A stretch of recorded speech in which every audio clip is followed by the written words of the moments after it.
乜聲上林 Sir，志安警少年團儀仗隊已準備完畢，請求批准進行升旗儀式。國旗區旗進場。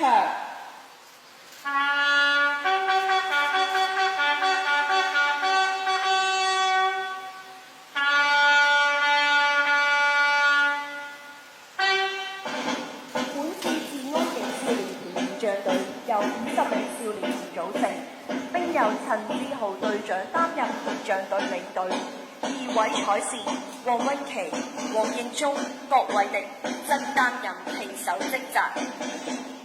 升國旗，奏唱國歌。行手 up。